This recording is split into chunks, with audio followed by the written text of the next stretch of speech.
Muy buenas tardes, bienvenidos a Casa de México en Madrid, a la tercera sesión de Conversaciones Transatlánticas, la cita que cada segundo miércoles del mes hemos establecido entre autores de México y España.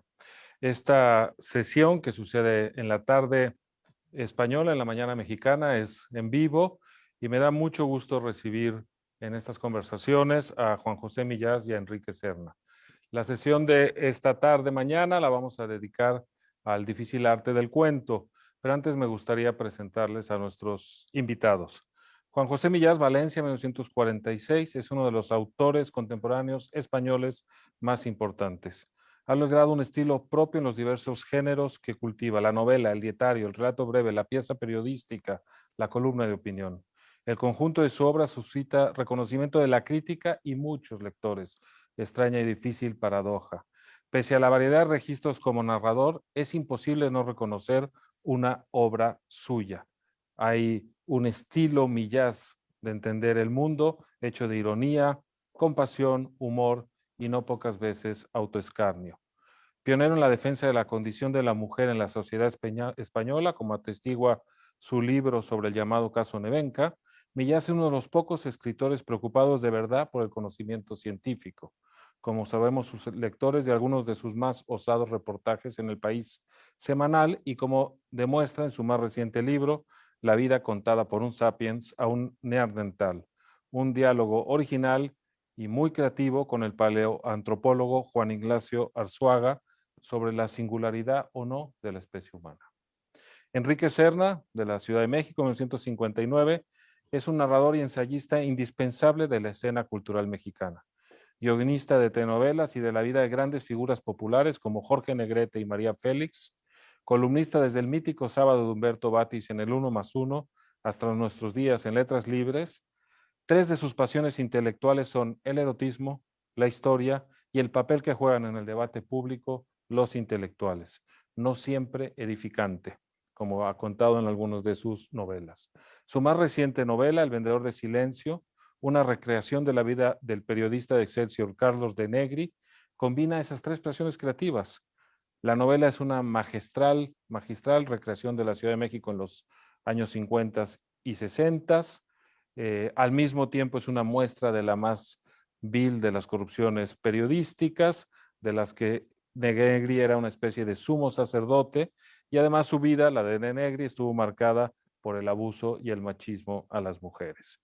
A Millás y a Serna, aunque pertenecen a generaciones y seguramente no votarían distintas y seguramente no votarían de poderlo hacerlo en el país del otro por los mismos partidos y candidatos, los une una forma de entender la vida siempre a través de la escritura, con una amplia gama de soluciones creativas en su haber y una voz activa y desafiante en sus sociedades. Pasión crítica, pasión creativa. Además, ambos han trabajado con maestría desde el acercamiento diverso, el género narrativo más difícil, el cuento. Serna es autor de 3 libros de cuentos: Amores de segunda mano, El orgasmógrafo y La ternura carníval. Y Juan José Millás tiene en una vocación imposible, publicado por Seis Barral, la reunión de su más de media docena de libros de cuentos y relatos breves. Vamos a empezar, pues, a hablar de el cuento. A mí lo que me interesa enormemente de Millás y Serna es que han hecho de la escritura la pasión de su vida y que todo lo han resuelto a través de un trabajo profesional con las letras. Quisiera preguntarles abrir este diálogo con Juan José Millás, una pregunta aparentemente simple, pero que puede ser compleja en su respuesta. ¿Cuándo sabes, Juanjo, que tienes una idea o una historia que se puede desarrollar en un cuento o en un relato? Pues la verdad es que no lo sé, porque yo cuando comienzo a escribir no sé qué va a pasar en el párrafo siguiente, ¿no? Empiezo a escribir a partir de algo que me obsesiona, a algo que en fin, que me interesa mucho, y si me obsesiona y me interesa mucho es porque ahí hay algo que me concierne, entiendo yo, ¿no? Y entonces empiezo a tirar del hilo y el hilo va creando una lógica interna que dice, que señala cuando eso se termina. Es decir, Si yo dibujara en una pizarra las tres partes de un cuadrado, ¿eh? A cualquier persona que me dijera completa esta figura geométrica, lo cerraría, o convertiría en cuadrado, porque ya ha advertido que ahí hay una lógica interna que conduce a eso, ¿no? Bueno, pues esto es lo que yo hago, o ir obedeciendo a la lógica interna que se va creando a medida que escribo. Naturalmente esto es complejo porque te equivocas, hay vueltas atrás, coges caminos equivocados, pero siempre vas buscando ese hilo de Ariadna, ¿no? Que te va orientando por el laberinto, ¿no? En busca de la salida. Eh, Luego hay una cuestión que no tiene que ver con el tema o con la forma, sino con la disposición psicológica. Quiero decir, no es lo mismo, no es lo mismo la disposición psicológica con la que uno se pone a escribir un cuento que con la que uno se dispone a escribir una novela. Yo cuando me pongo a escribir un artículo para el periódico, por ejemplo, que en cierto modo es un cuento, y muchos de mis artículos realmente son cuentos, yo, mi disposición psicológica, ya sé que es la de que eso lo tengo que liquidar en una hora máximo y que tiene 1700 caracteres. Y por lo tanto, eso ya me obliga a generar lógicas, digamos, diminutas. No, es imposible que llegue al final de los caracteres que me ha pedido el periódico y diga, jo, pues todavía me quedan aquí 90.000 palabras. No, porque yo ya tengo en la cabeza que tengo un tiempo determinado, tengo un tiempo de entrega y sé que eso es un artefacto de 3 párrafos, porque yo suelo escribirlos en 3 párrafos, y que es un juguete, y que es un juguete que tiene que tener, pues eso, una lógica interna que tiene una figura geométrica. Una de mis novelas de mayor éxito, perdón, porque estas son cosas que están Es- fuera de, esta- que están fuera, estaba planeado, no se que preocupe. están fuera de control.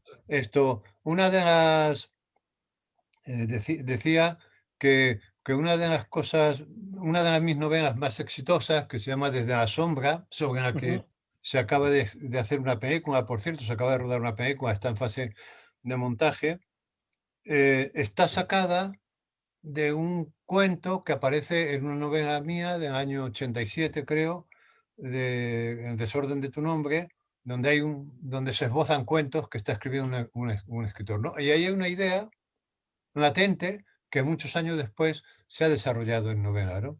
De manera que yo no creo, ya digo, que es que haya temas que sirvan más para un cuento que para una novela, sino que eso depende de cómo vayan las cosas, ¿no? Ahí, fíjate, lo que dices muy interesante, que necesitas la escritura para pensar, es decir, el hecho de estar trabajando te permite encontrar las conexiones para desarrollar.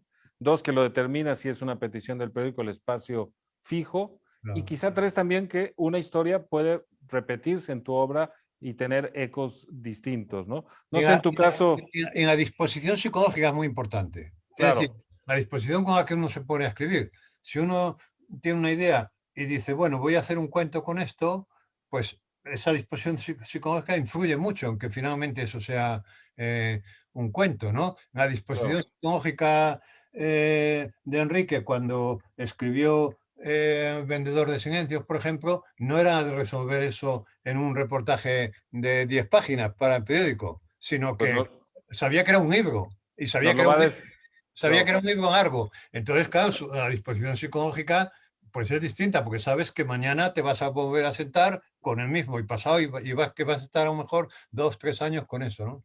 nos lo va a contestar el propio Enrique. ¿Cómo descubres tú que hay una idea para un cuento, no, Enrique? Bueno, yo cuando el embrión de una historia ya empieza a ser un feto con forma humana, en la imaginación, ¿no? Yo no soy tan espontáneo como Juan José Millás, porque yo no podría de pronto ante una página blanca decir voy a escribir un cuento de la nada, ¿no? Necesito primero tenerlo bastante elaborado en la imaginación Y esto es un proceso que puede ser muy rápido o puede tardar años. Porque, por ejemplo, a mí algunos cuentos se me han ocurrido completos en un sueño o en una conversación, en donde pronto me empiezo a platicarle un cuento a mi primera esposa. Me pasó con El hombre con mi lugar en el pecho, por ejemplo, ¿no? Estábamos en un restaurante yucateco, yo estaba muy contento, me había tomado un tequila y de pronto empecé a improvisar el cuento, ¿no? Pero hay otros cuentos que pueden tardar 30 años en una gestación muy penosa porque tú tienes esta idea, pero esa idea no has logrado desarrollarla, ¿no? Y entonces, pues hay que esperar, creo, hay que tener paciencia para que llegue el momento de la iluminación y pueda resolverlo. También me ha pasado que creo que ya tengo un cuento listo, me pongo a escribirlo y me tengo que detener, ¿no? Porque no sé cómo continuar. Y 3 meses después, a veces en una noche de insomnio, me viene la idea y ya por fin puedo acabar el cuento, ¿no? Esto contradice algunas de las teorías de los cuentistas, por ejemplo, ¿no? De Cortázar, que decía que él nunca sabía de qué iba a tratar un cuento cuando empezaba a escribirlo y que era como un impromptu en donde él se dejaba llevar por la imaginación. Me parece que es una manera magnífica de escribir cuentos, pero yo no la he podido desarrollar nunca, ¿no? Ahora, en cuanto a la disposición psicológica de la que hablaba Juan José Millás, sí creo que tiene mucha razón y yo creo que, por ejemplo, cuando yo estoy trabajando en un libro de cuentos, como ahora me pasa, que ya va a ser mi próximo libro, y ya tengo escritos 6 cuentos, ya tiene una extensión considerable el libro, pero quisiera añadir otro más, ¿no? Entonces, las ideas que tengo, aunque puedan ser ideas que a lo mejor en otro momento serían para una novela, entonces yo ya pienso escribir eso de una manera más condensada para añadir otro cuento a ese libro, ¿no? Y lo curioso creo que cuando alguien condensa las ideas de una novela, sale mejor, porque creo que el cuento que te obliga a esta brevedad, a que no haya redundancias, a que no sobre nada, ¿no? Pues finalmente te exige un rigor y una depuración que creo que acaban perfeccionando un relato.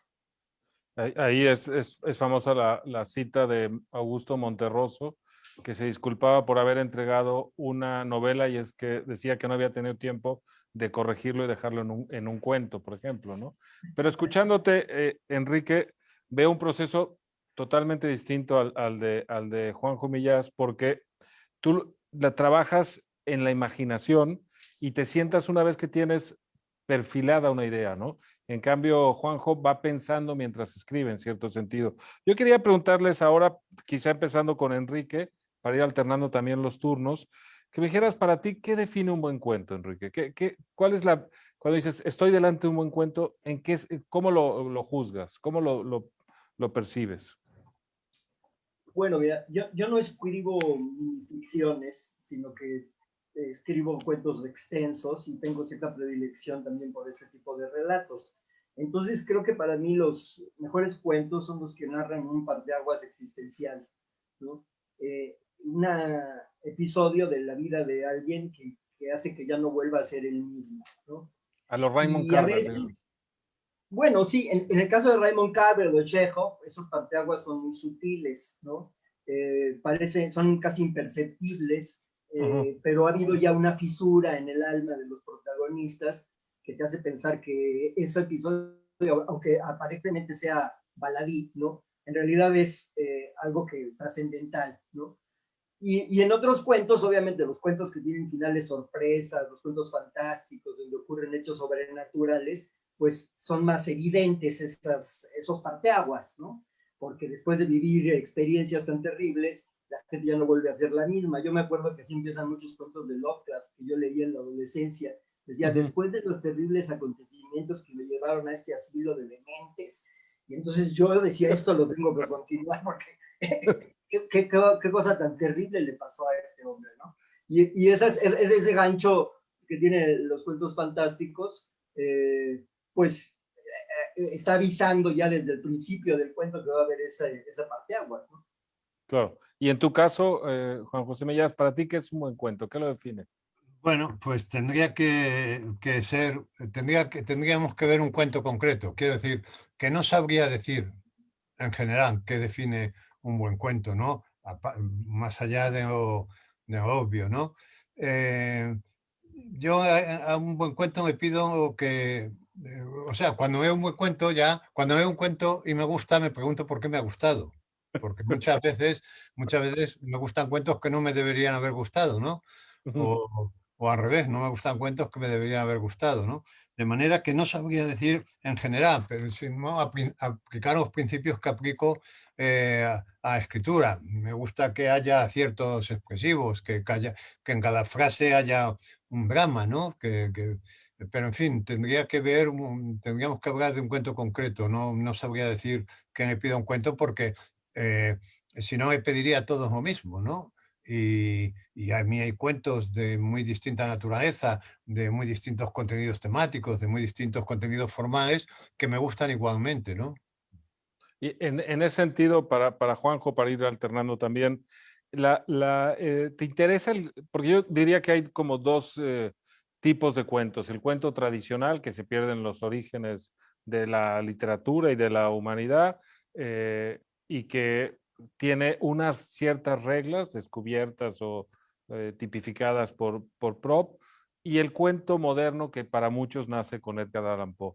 ¿A ti te interesa también el cuento tradicional? ¿Eres lector de estas sagas de cuentos tradicionales o no te interesan tanto? Mucho, mucho. A mí la recopilación de cuentos de la tradición oral hecha por los hermanos Grimm, Ujú, de la que tenemos en España una excelente edición en 4 tomos en Alianza, a mí me gusta ujú, mucho. Me gusta mucho. Me gusta mucho Cenicienta, por ejemplo. Es un cuento que en la versión original es un cuento tremendo.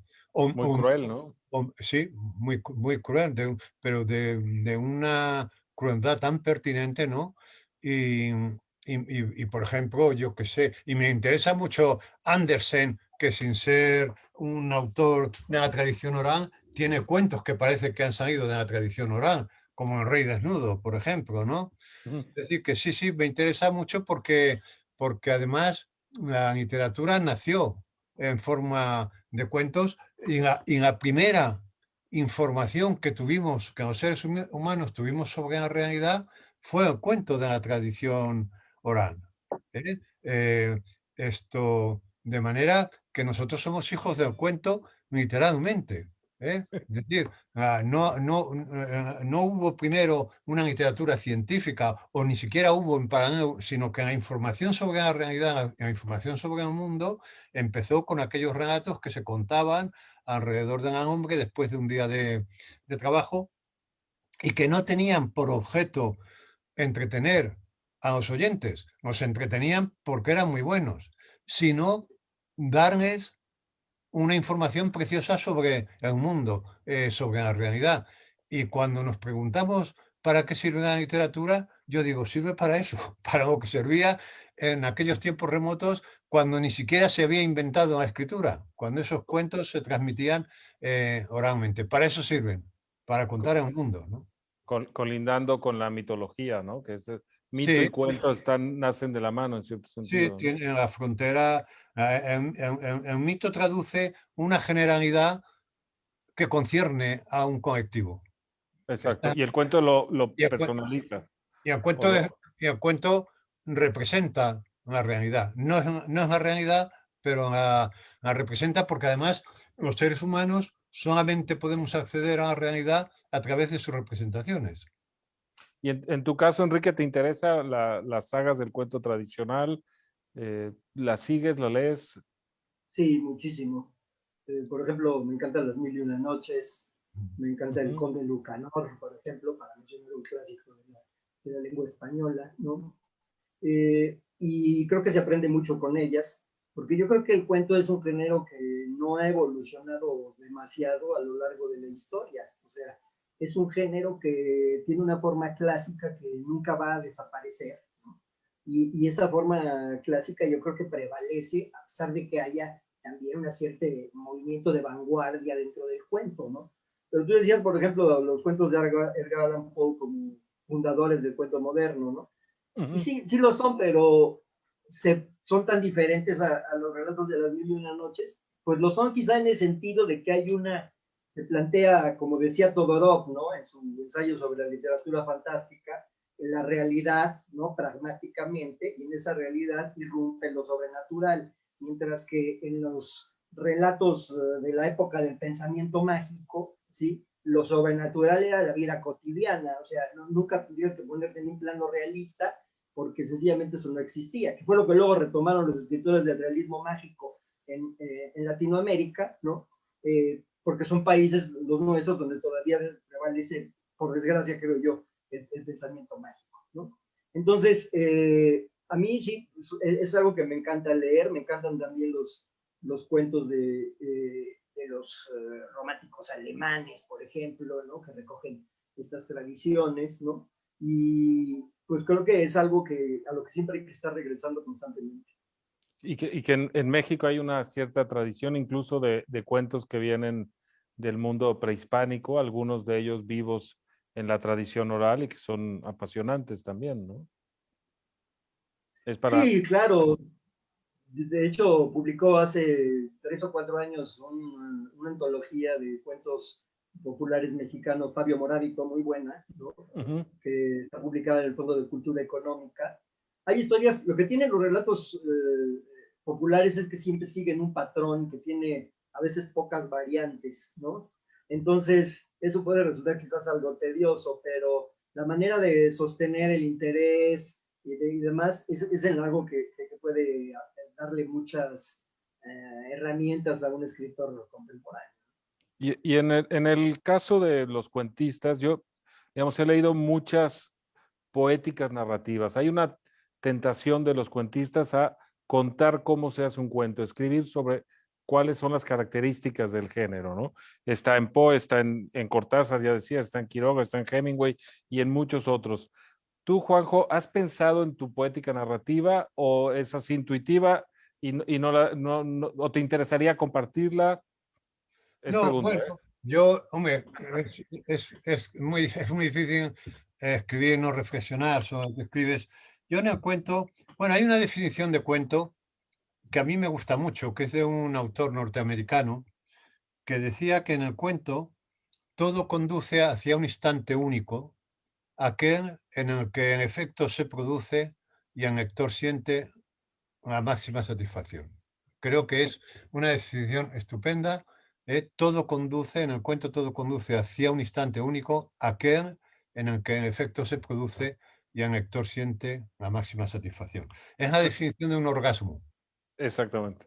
Y entonces, y entonces eso significa que en el cuento, como en el orgasmo, o sea, en la relación sexual, todo conduce hacia ese instante único, hacia el orgasmo. Y por lo tanto, todo lo que estorbe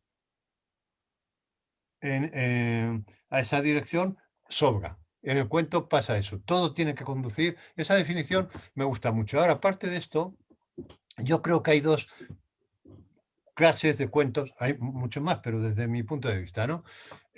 Básicamente. Uno es el cuento circular, que es ese Ujú. cuento que cuando terminas lo tienes que releer de nuevo porque el significado ha cambiado, ¿no? El cuento circular que han practicado mucho los autores latinoamericanos, como sabéis vosotros, ¿no? Em, esto tiene, es muy interesante porque aparte de contarte una peripecia, te muestran la maquinaria con la que te da cuenta, ¿no? Es Ujú. decir, son como esos relojes que llevan la carcasa de cristal, esos relojes, porque la maquinaria de un reloj es tan bella que muchos relojes caros llevan la carcasa de cristal para que al mismo tiempo de darte la hora veas cómo te la da, ¿no? Ujú. Pues hay cuentos que al tiempo de contarte una peripecia te están mostrando cómo lo hacen, ¿no? Y ese es el cuento Se circular. llama circular. ¿Y el otro tipo cuál sería? Y el otro tipo de cuento, el cuento circular es muy parecido al chiste. De hecho, hay un libro de Freud que se llama Chiste y su relación con el inconsciente, muy interesante, muy técnico, pero muy interesante, en donde si tú, en donde Freud pone chiste, tachas chiste y pones cuento, es un tratado sobre el cuento circular. Y luego hay otro cuento que no te muestra la maquinaria. Por ejemplo, es el caso de Hemingway.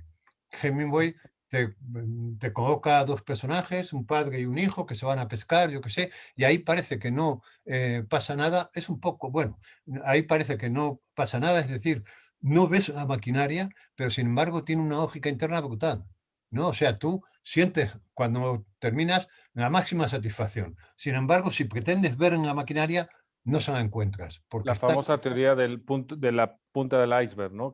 Sí, Que el cuento es lo no contado y que va por abajo, sí, ¿no? algo así. Yo digo que la maquinaria está encerrada en una caja de acero y no la Claro. ves, la maquinaria. Pero tú sientes, aunque te cueste ver, porque en el cuento circular es muy fácil ver por qué ha tenido éxito, porque te está mostrando la maquinaria. Pero en este cuento, ya digo, del tipo de Hemingway, un poco pasa, antes citabais a Carver, ¿no? Ujú.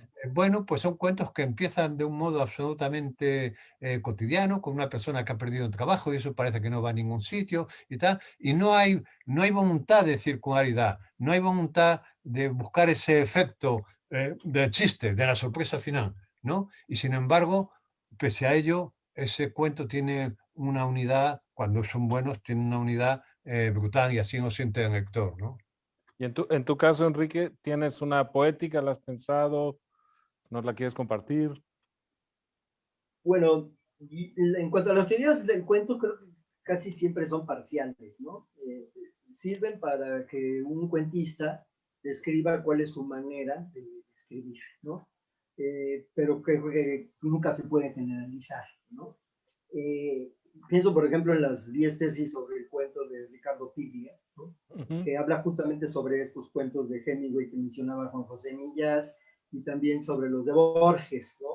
En donde siempre hay una historia secreta que no percibimos hasta el final y a veces en los de Hemingway ni siquiera percibimos esa historia secreta más que por detalles que son difíciles de escudriñar, ¿no? Entonces, esa es una manera de escribir que creo que ha dado cuentistas formidables, ¿no? Pero hay muchas otras, ¿no? Entonces, yo creo que no existe una poética, qué bueno que no haya una preceptiva, ¿no? Del cuento. Y en mi caso, bueno, yo lo que hice fue transitar de los cuentos fantásticos que eran mis autores de cabecera en la adolescencia, ¿no? Poe, Lovecraft, Dino Buzzati, H.G. Wells, y de ahí me pasé al cuento cruel. Cuando publiqué mi primer libro, Amor de Segunda Mano, como la vida ya me había maleado bastante, entonces ya pasé más bien a mirar a una serie de cuentistas que son los que combaten el autoengaño, ¿no? La falsificación de las emociones, el narcisismo de la conciencia, que son los cuentistas crueles, ¿no? Villiers de L'Isle Adam, entre los clásicos, Baudelaire, Oscar Wilde en El Señor y la Rosa, y luego ya más adelante, pues los clásicos modernos del cuento cruel que son, por ejemplo, el brasileño Rubén Fonseca, que es Yeah. extraordinario, ¿no? Ujú. El cubano Virgilio Piñera, Machado de Asís, que es este gran escritor brasileño del siglo XIX, etcétera. Y creo que, pues, esos son mis cuentistas predilectos, ¿no? Y ahí te iba a preguntar sobre eso, pero ya nos lo has dicho, pero no sé si tienes una forma de leer, Enrique, distinta como lector simplemente que está disfrutando un cuento o como autor. ¿Te fijas en cosas distintas? ¿Hay cuentistas que te son más útiles como autor, más allá del placer que te produzcan como lector o no? ¿Se puede hacer esta separación de la lectura de un cuento o siempre lo lees? ¿Cómo lees un cuento? Bueno, sí, los escritores tenemos ese vicio de la profesión de estar tratando de escudriñar cómo lo escribieron, ¿no? Y viendo ahí las bisagras y el armazón del cuento, etcétera, que creo que no es una actitud envidiable, porque creo que es preferible la de un lector que sencillamente se abandona al placer de la historia que está leyendo, ¿no? Claro. Ahora, hay muchos cuentistas con los que yo no siento que no tengo ninguna afinidad estética y que sin embargo disfruto enormemente, ¿no? por ejemplo, a Borges, recientemente al israelí Edgar Keret, etcétera. Son historias que no van con mi temperamento, pero que yo disfruto muchísimo. Y en tu caso, Juan José Millas. Bueno, aquí en la lectura del cuento interviene mucho, como en su escritura, la actitud psicológica. Uno no se sienta con la misma actitud psicológica a leer un cuento que a leer una novela, ¿no? Es Claro, decir, que el lector, en fin, se ha dicho tantas veces, reescribe, ¿no? Entonces, cuando yo me pongo una tarde a leer un libro de cuentos o un cuento, o busco un cuento concreto, mi actitud no es la misma que cuando leo una novela, porque sé que va a tener un principio y un fin en el plazo de una hora, ¿no? O sea, que es muy parecido a la escritura, en la escritura y en la lectura de un cuento, desde el punto de vista de la actitud psicológica, son muy parecidos. pero ¿lo lees por el placer del lector o para encontrar el Ah, no. engranaje como autor, ¿no? Ajá. Yo soy un lector ingenuo, es decir, esto leo y me dejo llevar ingenuamente, y es cuando acabo, cuando me pregunto cómo lo ha hecho. Ahí nace el autor, digamos. Una vez que Sí, sí. terminas, Una vez que termino, sí, porque ahí es donde aparece también la autocrítica, también aparece la crítica de gusto, por citar aquel título de Galvano de la Volpe, ¿no? Es decir, me debería haber gustado, no me debería haber gustado, por qué me ha gustado, y también la búsqueda de un mecanismo, sobre todo cuando un cuento, en fin, me ha sorprendido muchísimo, siempre me pregunto, ¿cómo lo ha hecho? Mira, estamos hablando del cuento, no sabemos en definitiva qué define a un cuento, igual que no sabemos qué define una novela. claro, Porque si tú intentas decir una novela se caracteriza por esto y haces un decálogo, de repente aparece una novela que no se ajusta a eso, pero la reconocemos como novela. Es decir, que el cuento parece que lo único que estamos de acuerdo es en su extensión, en que es breve. Y aún eso falla a veces, porque yo he leído cuentos que los he guardado en la memoria como si fueran novelas. claro. Esto es muy curioso. Y novelas que las he guardado, es decir, hay una cosa muy misteriosa. Y si hablamos además de un género fronterizo con el cuento, que es la novela corta, por ejemplo, la Metamorfosis de Kafka, ¿no? Ujú. Bueno, pues yo con ese libro, que puedo haber leído en mi vida, pues yo que sé, 20 o 30 veces, siempre me pregunto cómo lo ha hecho. Siempre que lo leo, me pregunto, o sea, yo no leo ingenuamente, porque la historia cada vez que la cojo me arrastra. Pero de repente, pero cuando lo termino digo, ¿cómo ha hecho? ¿Cómo ha hecho esa transición? ¿Cómo ha conseguido que después de que el insecto muera, de repente en la familia, en un día de sol, esté paseando por la ciudad, en un tranvía? ¿Cómo ha hecho esa transición? O sea, pero esto es una pregunta que me hago, y lo investigo naturalmente, una vez que lo he terminado, si el libro me ha golpeado mucho, ¿no? A veces en esa investigación descubro que que había un exceso de artificio y que no me... Esto pasa mucho con los cuentos circulares, es el peligro de los cuentos circulares, ¿no? En exceso de artificio. La búsqueda de la circularidad produce a veces mucho artificio, ¿no? Pero la reflexión siempre... Me pasa igual en el cine. Yo cuando estoy viendo una película me entrego, ¿no? Me entrego y luego a lo mejor, y a lo mejor salgo del cine fascinado, y a lo mejor es al día siguiente, después de haberla digerido, cuando digo, no sé Ya. si me debería haber gustado, ¿no? ¿Tú tienes esta relectura, Enrique, también con lápiz como autor o simplemente al momento de leerlo lo vas detectando? Ya nos habías dicho algo, pero igual me gustaría conocer tu opinión a raíz de lo que ha dicho Juan. Bueno, sí, yo creo que en la primera lectura yo también trato de abandonarme al placer, meterme dentro de la historia como un lector ingenuo. Ujú. Y en los casos en los que un cuentista me fascina, pues sí trato de estudiarlo más a fondo, ¿no? Estudiar su técnica, ¿no? Yo noto, por ejemplo, que a veces hay cuentistas que eligen para mi gusto una técnica equivocada para lo que quieren narrar. Por ejemplo, Roald Dahl, ¿no? Roald Dahl es un cuentista magnífico, pero que tiende a extenderse demasiado, a hacer diálogos muy extensos, siguiendo yo creo que la poética de Henry James, que postulaba que era más importante mostrar que contar, por lo tanto, las novelas tenían que tener una forma dramática y demás. Entonces Roald Dahl es un cuentista que, como muchos de anglosajones, aplica esa preceptiva al pie de la letra y le salen estos cuentos que para mí son como cuentos con levadura, por ejemplo. Ahora, creo que es interesante otra cosa que decía Juan José en cuanto a la actitud psicológica del lector, ¿no?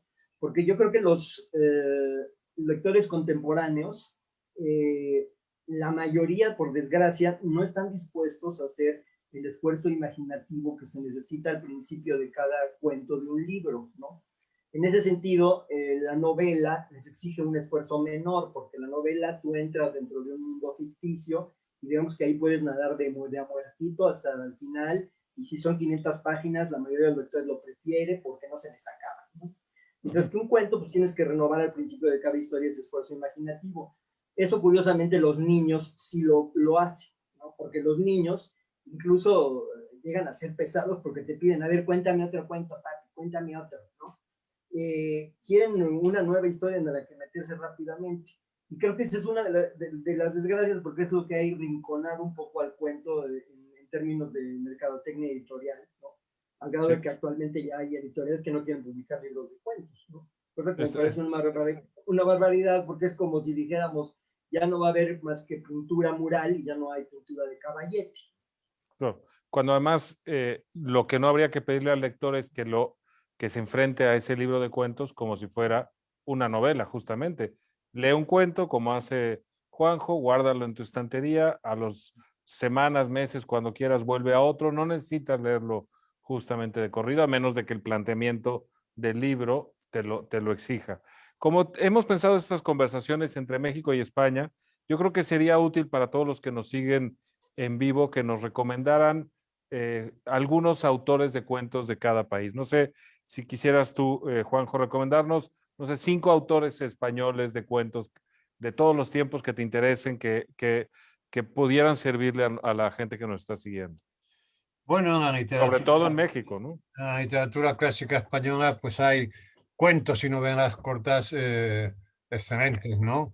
Pero así más por venirnos más hacia el mundo contemporáneo, pues siglo XIX, principios del XX, siglo XX, pues hombre, se me ocurre Clarín, por ejemplo, de Pons, ¿no? Se me ocurre Andecoa, más recientemente se me ocurre Cristina Fernández Cubas, se me ocurre Soledad Puertas, se me ocurre José María Merino, por ejemplo, ¿no? Bueno, así de repente, porque seguramente si no pensara, pues haría una lista, haría modificaciones, haría una lista, pero ahora mismo pues me vienen estos, Bueno, ¿no? pues es un buen quinteto, ¿no?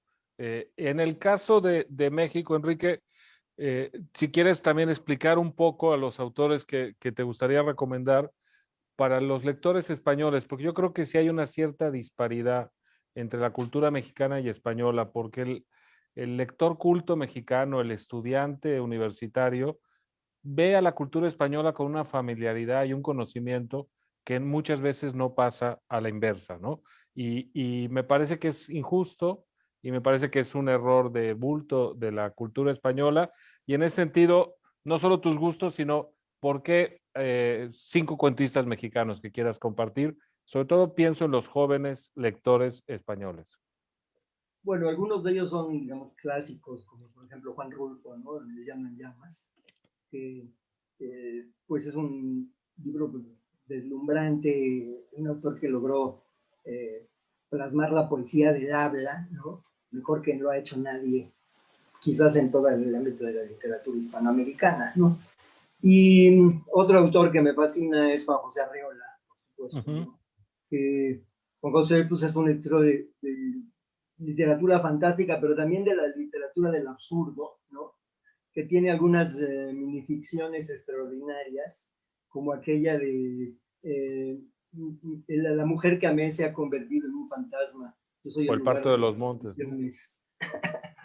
me encanta. Creo que hay otros cuentistas que no figuran como tales así en la literatura mexicana, pero que lo son también de mini cuentos, como José Emilio Pacheco, porque yo creo que algunos de sus epigramas se pueden leer también como cuentos, ¿no? Como por ejemplo, he cometido un error fatal y lo peor de todo es que no sé cuál, ¿no?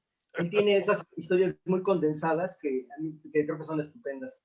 Bueno, otro cuentista que es muy conocido mundialmente es Carlos Fuentes, ¿no?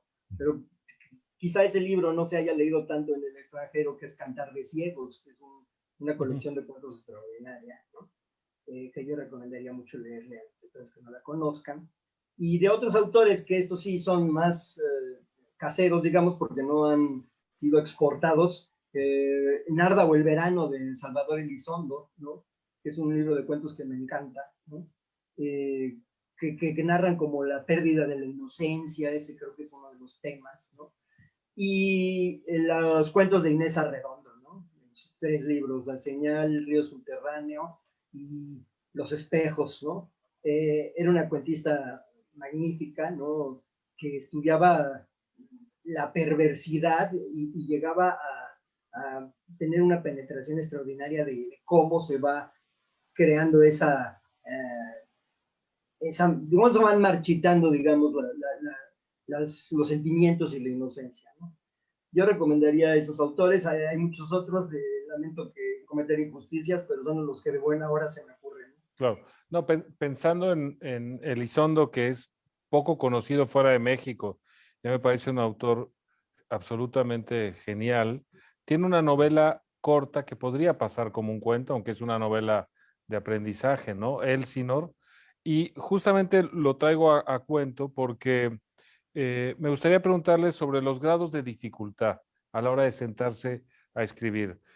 Ambos son guionistas, periodistas, trabajan en muchos formatos.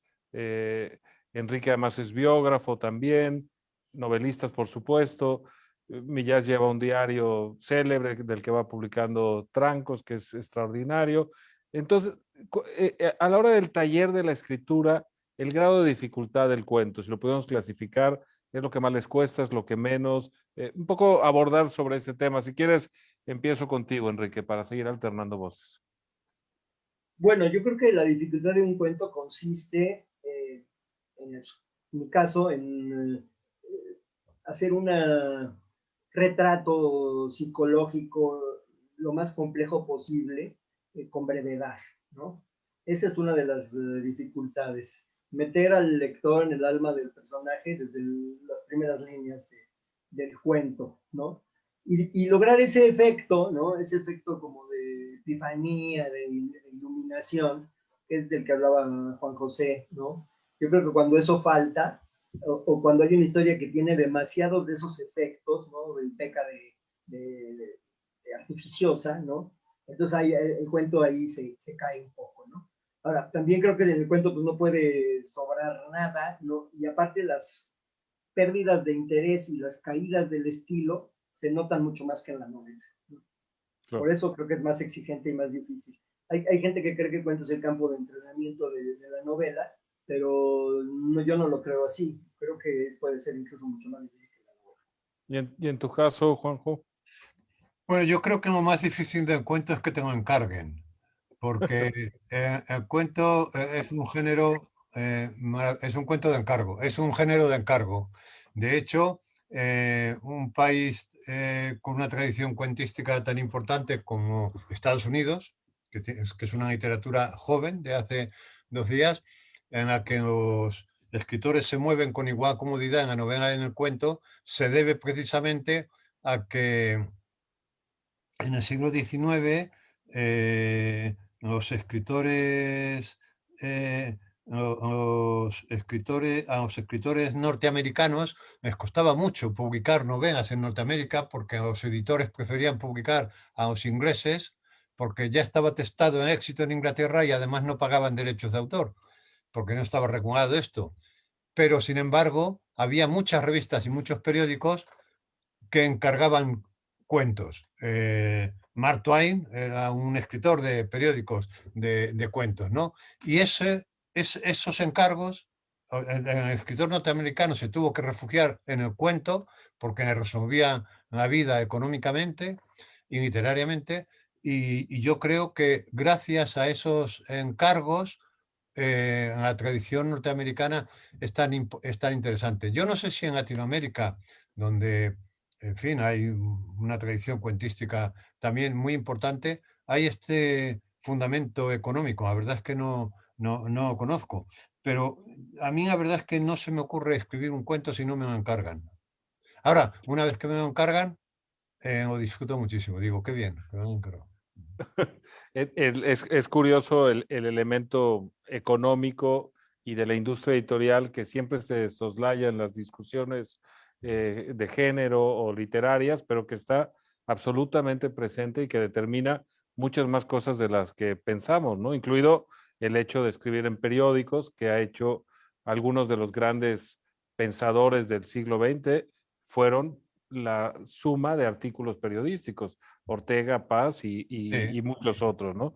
En ese sentido, creo que hay un enfoque ahí que es interesante. Para terminar un poco de hablar del cuento y quizá tener la ocasión de hacerle una pregunta a cada uno de su libro más reciente, no sé si quisieran compartirnos su taller de escritura. Hay un libro en ERA que me gusta mucho que es 10, 12 autores contando cómo escriben, cómo corrigen, cómo trabajan una historia. Y en ese sentido, aunque está rondando esta respuesta en la conversación que estamos sosteniendo, no la hemos sintetizado del todo, ¿no? Me gustaría saberlo y empiezo con Enrique. ¿Cuál es tu método de corrección, de cuántos manuscritos haces? Depende de cada cuento, en fin, un poco si quisieras compartirlo, Enrique. Bueno, como generalmente yo ya me siento a escribir una historia cuando la tengo más o menos desarrollada la imaginación, entonces, pues mi trabajo es el de mucha corrección. La computadora afortunadamente te permite ahora corregir con bastante rapidez, lo cual es un alivio, ¿no? Eh, y a veces es un trance un poco angustioso cuando no sabes cómo va a acabar tu historia, ¿no? Y sientes tal vez que el trabajo invertido en ese cuento quizá lo vas a desperdiciar, ¿no? Y me ha pasado, desde luego, porque también hay abortos en la vida de un escritor, ¿no? Entonces, yo siempre trabajo en las mañanas, corrijo más de lo que escribo. Cuando me siento a escribir, corrijo todo lo que escribí el día anterior. Eso me lleva un par de horas y luego trabajo otras 3 horas donde avanzo, ¿no? Y a veces me ocurre con frecuencia también que a mí los cuentos se me convierten en novelas cortas.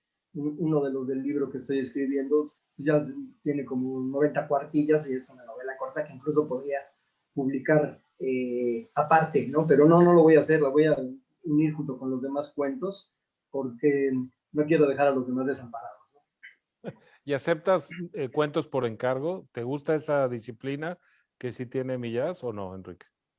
No, a mí no, me han pedido, pero me he negado porque pues para mí es inhibitoria, ¿no? No se me ocurren las ideas para cuentos con esa facilidad. Y en tu caso, ¿cuál sería tu taller de escritura, Juan José Bueno, Millás? eh, yo creo que el fundamento es la disciplina. Es decir, ponerse todos los días y ponerse eh, en esto. Mira, yo creo que lo más que se puede ser en la vida es poeta. Si no has conseguido ser poeta, pues te haces cuentista, y si no has conseguido ser cuentista, te haces novelista, ¿no? Pero lo máximo que se puede ser en la vida de un escritor es poeta, porque a través de los poetas hablan los dioses, ¿no? Y por eso ocurre muchas veces que cuando conoces a un poeta que admirabas mucho, te preguntas, ¿cómo es posible que este idiota haya escrito esos versos tan maravillosos? Y es que han sido los dioses, ¿no? Claro. Pero en el caso de la novela, no te ayudan nada los dioses. Te tienes que poner tú, te tienes que poner todos los días, porque la novela es en género de los torpes. Juan García Ortegano, un novelista, un excelente novelista español Wow. de los años 50, decía que para ser novelista no era absolutamente necesario ser tonto, pero ayudaba bastante, ¿no? De manera que esto es, el fundamento es ir todos los días a la obra, poner todos los días un par de ladrillos ver, como decía Enrique, si los dos que convocaste ayer están bien o tienes que retocarlos, convocar otros dos, y es una cuestión de paciencia y de disciplina. Yo escribo también por las mañanas, las tardes las dedico a la lectura, porque en la mañana es, sobre todo las primeras horas de la mañana, entre las 6 y las 9 de la mañana, para mí son las mejores horas para escribir, ¿no? Y no tengo un método, digamos, en el sentido, hombre, cuando escribía a mano, hacía 3 manuscritos. Ahora ya escribiendo a ordenador no sabemos qué haces, porque como es tan fácil corregir, entras y echas un vistazo a lo de ayer, lo cambias, lo corriges. ¿Verdad? Yo creo que el único método que es realmente cierto es el de la disciplina, de sentarse todos los días, ¿no? En el caso de Enrique, ¿te sorprendió el éxito del Vendedor de Silencio, por hablar de tu última novela? ¿Qué piensas que movió en la sociedad mexicana para que despertara ese interés tan masivo en los medios de comunicación? Se volvió un poco la conversación pública de México por muchos meses. ¿Cómo te relacionas tú con el éxito de tu libro? Bueno, yo creo que porque era un personaje legendario, tenía una leyenda negra detrás, ¿no? Que la gente mayor recordaba, ¿no? Los mayores de 70 años en este caso, porque a mí ni siquiera me tocó leerlo, ¿no? Y yo creo que cuando alguien tiene una leyenda en torno suyo, eso significa que era una figura emblemática de la época en la que vivió, ¿no? Ujú. Y creo que eso es lo que le interesó al público, a los lectores y a los propios periodistas, que funcionaron como una caja de resonancia, porque finalmente era un tema que les concierne de lleno, ¿no?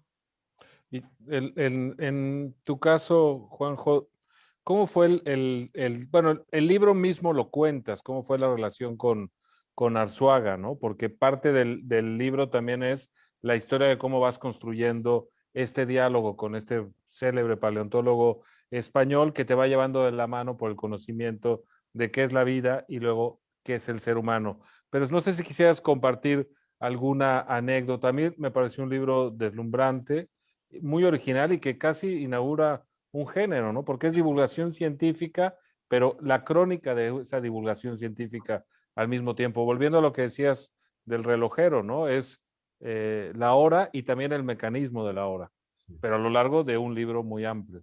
Sí. Bueno, me gustaría añadir que, claro, que yo no conocía la historia del periodista de Vendedor de Silencios, pero yo leí ese libro, me lo dieron en México y lo empecé a leer en el avión y no podía dejarlo, ¿no? Es un libro magnífico y, por cierto, se ha publicado en España un libro sobre otro periodista que tiene muchas semejanzas con el tuyo, Enrique, que se llama El hijo del chofer.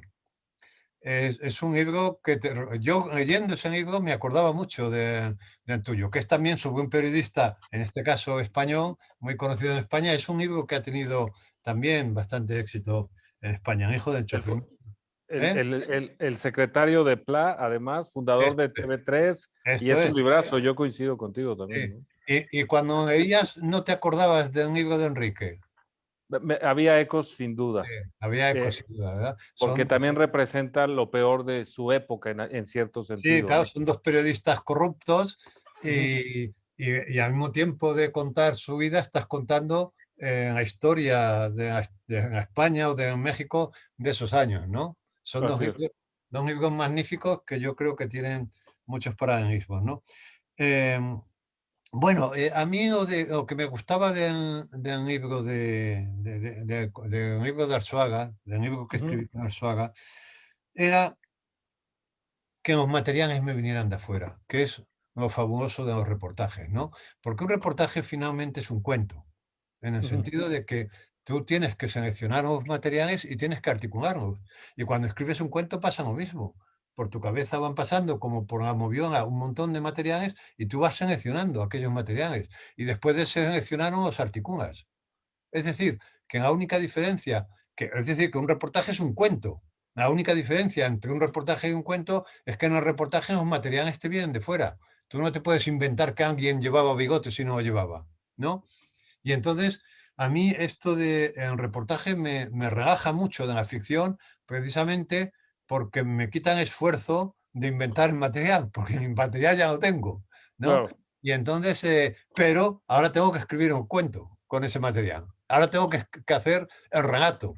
El relato viene de relación, de relacionar, ¿no?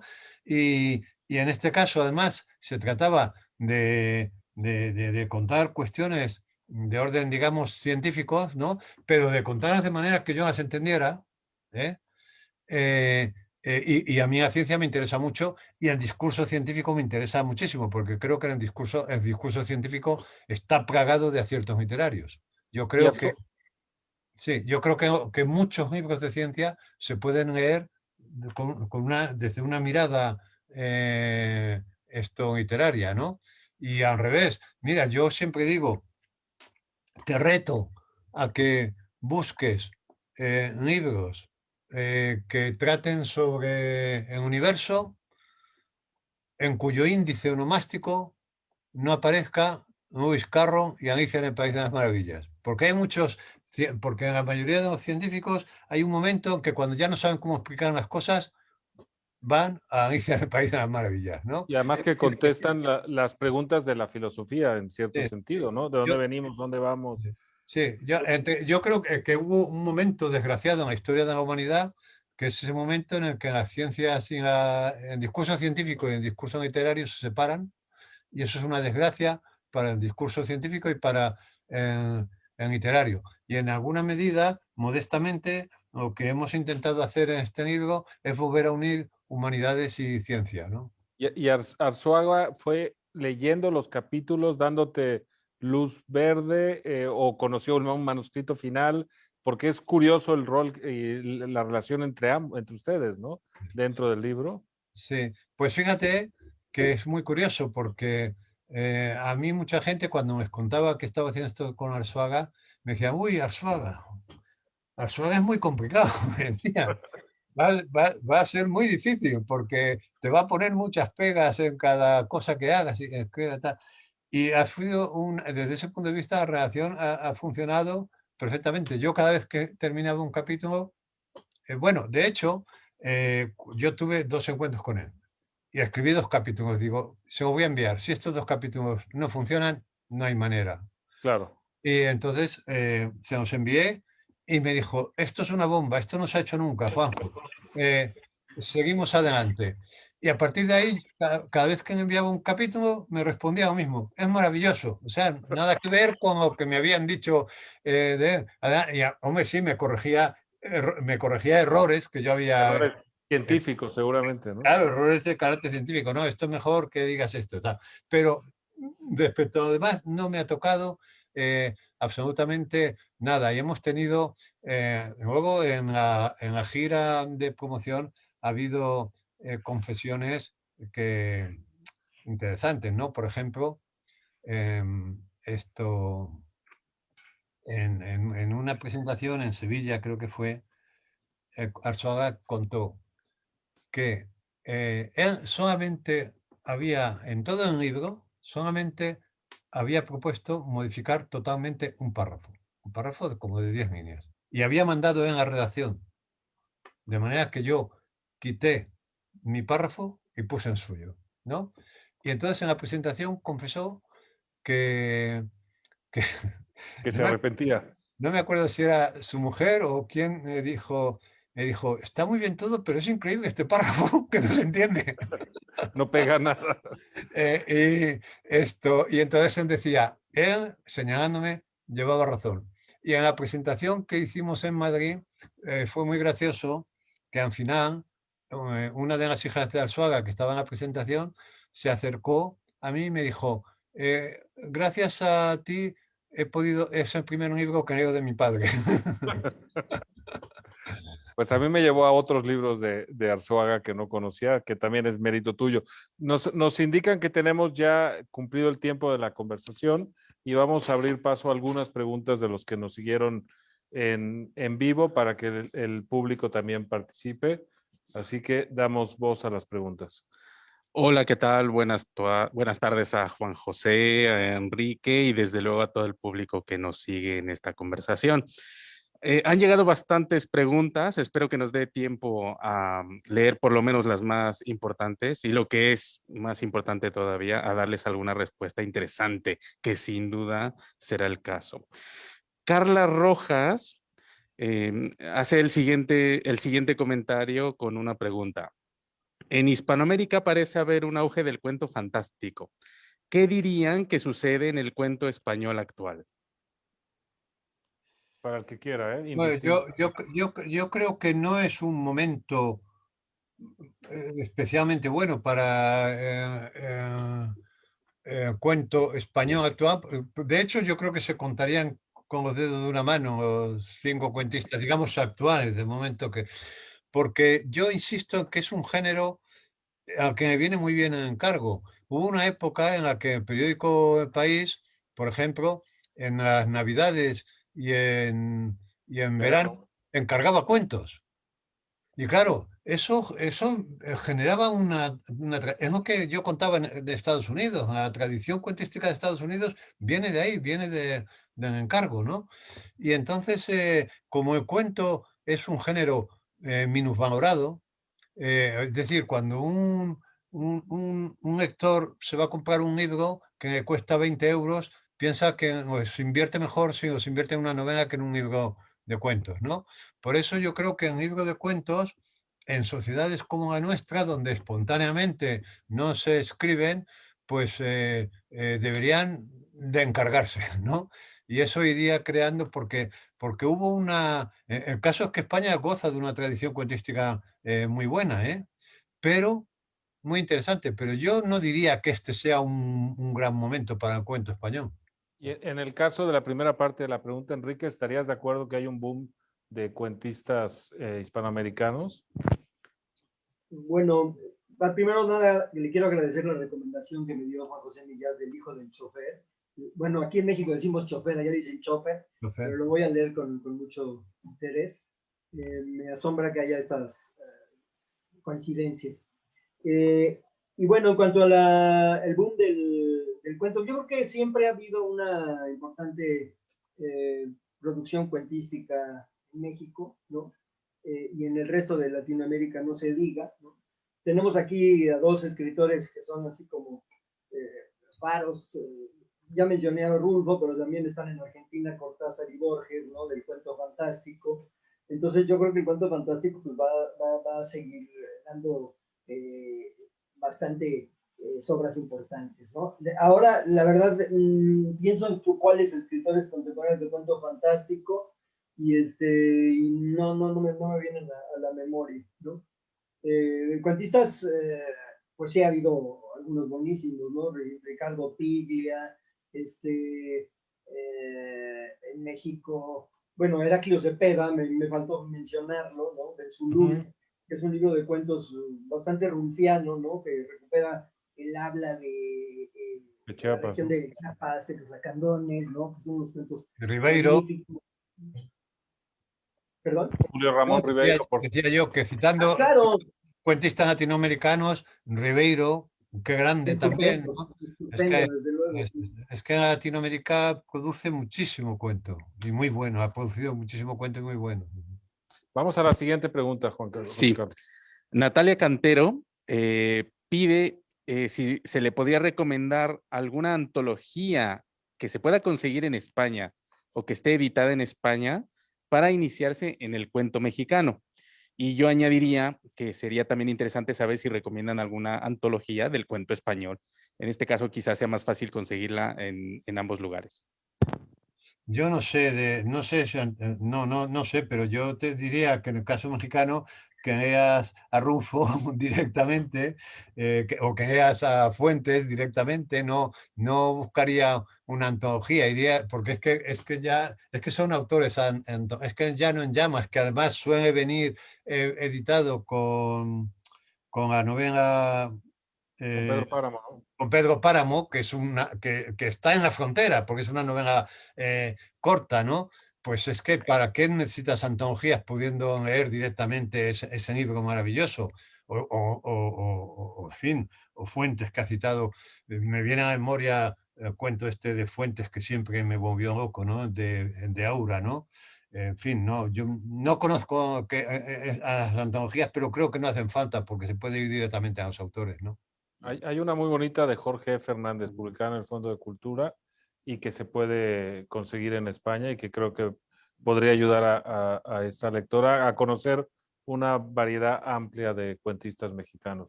No sé, Enrique, si tú quisieras recomendar. Bueno, está la antología de la narrativa mexicana del siglo XX de Christopher Domínguez, publicada por el Fondo, en 2 tomos, que no sé si se puedan conseguir en España, ojalá. Perfecto. Siguiente pregunta. Bien, Yaisa Santos pregunta si han leído los cuentos de Lucía Berlin, recuperada en los últimos años, y si es el caso, le gustaría saber la opinión de ambos. Yo sí los leí y me gustaron, pero no me volvieron loco, ¿no? De hecho, no forman parte de mi memoria. Sí, me gustaron, pero ya digo, no me volvieron tan loco como esperaba cuando empecé a leerlos, ¿no? En tu caso, Enrique. Yo no la he leído, te confieso. Bien. Yo pecador, confieso. Héctor Gonzalo desde la Ciudad de México. Aunque Juan José Millás sea escéptico con los decálogos, ¿cuáles son los 10 mandamientos que sugerirían a alguien que quiere escribir cuentos? Tenemos el de Horacio Quiroga, pero ¿sigue siendo válido? Pues no lo sé, porque no recuerdo el de Quiroga en estos momentos, ¿no? No, yo creo que es, como decía antes, una cuestión de disciplina, que no, vamos a ver, que no hay normas, ¿no? Que hay que, es que en el mundo de escribir no es lo mismo construir puentes, ¿no? Tú cuando construyes un puente, antes de construir el puente tienes que tener los planos, ¿no? Y aquí estás haciendo el plano y el puente al mismo tiempo, ¿no? De manera que no, yo no me atrevería a escribir un decálogo porque no lo tengo para mí. No, y además improvisarlo así en vivo no creo que sea lo más sencillo, ¿no? No sé si damos pie a una última pregunta o tú quieras improvisar tu decálogo, Enrique, así de bronco pecho. No lo tengo, la verdad, me meterías en un aprieto. Bien, sí, la última pregunta, hay más y las pasaremos a los autores por si consideran conveniente responderlas. Lourdes Velasco, le gustaría saber la opinión de los panelistas sobre la obra de Clarice Lispector, Catherine Mansfield y Chekhov. Renuncio. Renuncio, está muy bien. Escoge uno de los 3 si quieres, Juanjo, para... Bueno, pues quizá Chekhov, porque a mí me gusta mucho la literatura rusa, me gustan mucho las atmósferas que crea, ¿no? Y fíjate, hace tiempo que no leo y de repente la mención me dice, voy a buscarlo, ¿no? Creo que es un excelente escritor de atmósferas. ¿Y en tu caso, Enrique? Bueno, Clarice Lispector, leí hace mucho Lazos de Familia, me encantó. Creo que es un libro de cuentos extraordinario. Creo que Brasil es una gran potencia de cuentistas, ¿no? Porque aparte de quien ya mencionamos, Rubén Fonseca, de Clarice Lispector, Graciliano Ramos, y bueno, toda una pléyade, ¿no? Que es un género que se les ha dado maravillosamente a ellos. Clarice Lispector luego tiene libros demasiado experimentales para mi gusto, ¿no? Que me han dejado frío, pero Lazos de Familia sí me gusta. Muy bien. Pues con esta pregunta, lamentablemente tenemos que terminar la mesa. Muchas gracias a Enrique Serna desde la Ciudad de México. Muchas gracias a Juan José Millás desde Madrid. Recordarles a los que nos escuchan que el próximo mes de mayo, el segundo miércoles, tendremos un encuentro en torno a la figura de Alfonso Reyes y su gravitación en la cultura española. Él vivió en Madrid muchos años y no se ha reconocido el papel que jugó como influencia en esos años en la cultura española.